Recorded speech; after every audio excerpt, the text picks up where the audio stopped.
Regan Slaymaker for International Boxing News, and I'm joined by Frankie Stringer. Frankie, how are you today, mate? I'm good. How are you?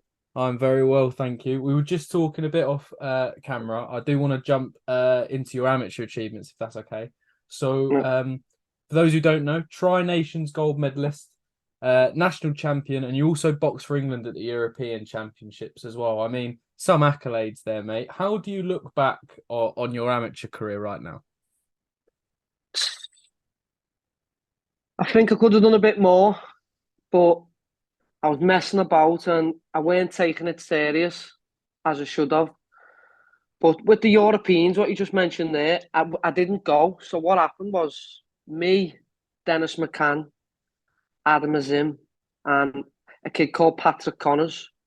We were sparring the Welsh team the week before we were about to go, and we ended up like nicking stuff out of the canteen, like drinks and chocolate. Oh, And a few days after it, we got phoned off England boxing, and we got kicked off the squad and didn't go to the oh, Europeans. I know oh. it was embarrassing. I think it was like like an Oasis drink, Pringles. That was it. And what the Welsh team phoned up and got us kicked off the squad. Oh So it was a man. bit. I know. Oh no. I mean, if there's some company to be kicked off of the England team, Adam I Azim and Dennis know. McCann, that's I mad. know. I know. What was it a bit was that time a little bit frustrating? Obviously, you said it's something as small as that. But Yeah. obviously yourself, Dennis and Adam, like do you sometimes recollect and find that time a bit funny or I do now, looking at it where Dennis is and Adam is, they're doing very well. So it is funny, but at the time that was the best I've ever felt. I reckon as an amateur, I was the fittest I've ever been. I'd just come off. I was like a ten fight win streak, so I was beating good kids, and it just it killed me momentum then. And then Hmm. that's what then I started messing about and not taking it serious. So yeah, and that just messed me up a bit, but looking back at it now, it is funny, but it was frustrating at the time because we were got meant to be going a week later, so it was Okay. hard. What I was gonna say that was a very like tough obviously thing to go through there, but kind of how Yeah. what brought you back? What would you say kind of say brought you back onto the straight and narrow from that time? What would you say brought you back? Just looking at the likes of them, like I was watching them turned over, and I watched them doing well. And boxing's my life. That's all I've knew since I was a kid. I got kicked out of school and just literally was just in the boxing gym since I don't know how long. So, and I stopped for like 3 years. I didn't box for like 3 years, and then it was like, what am I doing? And I need to. And then I got in with Joe McNally. I've known Joe since I was a kid, as it is. So I phoned him up and we had a little chat. And I just, soon as I was in the gym, I just loved it again. I just got the feel for it again, and it was just all coming together again. Do you get me? So that's what brought me back. Of course, I do want to touch on Joe McNally and Declan O'Rourke at the Rotunda. I mean, Yeah, I feel like every time their names come up, it's always full of the next level of praise that they've been given. I feel yeah, like they're really flying at the moment. Obviously, with yourself, yeah, JJ Metcalf, Liam Smith, I know Molly McCann's yeah. in there, Kevin Agarko, all of these big names. But kind of how important, obviously, you just touched on it a bit there, but how important have Joe McNally and Declan O'Rourke been in your progression? Wow, unbelievable because they've known me since I was a baby, since I was an amateur, and we've always been close. So like, they're not just coaches; they're family to me, and like that's good. You need that. So like that just we're all a dead close family in the Rotunda, and you can't buy it. It's unbelievable. Of course. Have they obviously where you said you've known them for such a long period of time? Did that what is that what made kind of your transition from the amateurs to pro like easier Yeah, in a way? easier, well easier because I knew because they were both me amateur coaches for a bit as well. So I've just always been with them, and I wouldn't know any difference without them. So like I know I'm gonna go all the way to the top with them, not on no one else. Perfect. And we look forward to seeing it, mate, as well. Yeah, And 5-0, 5-0 at the moment. yeah. Lightweight prospect. I mean, for Yeah. those who haven't seen Frankie Stringer in the ring, what can people expect when they tune in? just a sharp, classy boxer. You don't know. You don't want to say I can fight. I'm a good boxer, but I'm just growing into a very good. I'm starting to mature. I'm getting stronger.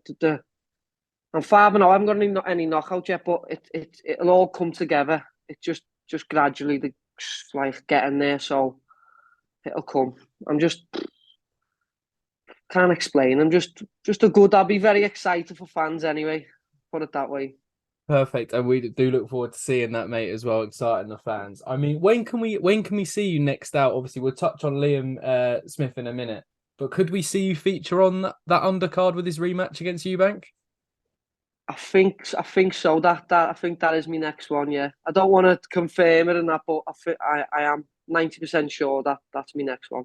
Perfect. I mean, and what a stage to kind of perform on, mate. Obviously you've boxed on boxer shows before, you've boxed on a few other big cards, but how is it kind of performing on these big shows? I mean, I'm not a boxer, but when I see you guys walk out with all the fans, it makes me a little bit nervous. But like, how is it for you walking out on the big stage?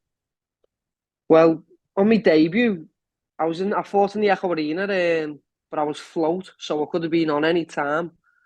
I end up on after Sam Maxwell's world title fight. So I was on like two before the main event. So Of course. the Echo was shocker, and I'm in my debut, about to walk out, just looking around like, oh my god, no, like you're shitting yourself because you know how busy it is, but it just the ring walk's nervous now, but once you get in there, you switch on it. It's that just all disappears when you're in that ring. All that around just disappears from you. So don't get me wrong, Beefy he has helped me a lot, get me on the big shows, and you can't ask for much more than that. So thank Beefy a lot. Definitely. I mean, not only is he your stablemate as well, for one part, but he's also your manager as well. Is that right? I Yeah, mean, you just touched on it there, but like, you've got such a supportive team around you. But what is it like having, I mean, Liam Smith, one of the Smiths? I feel like they're everywhere in boxing. But what's that like having him yeah. as your manager?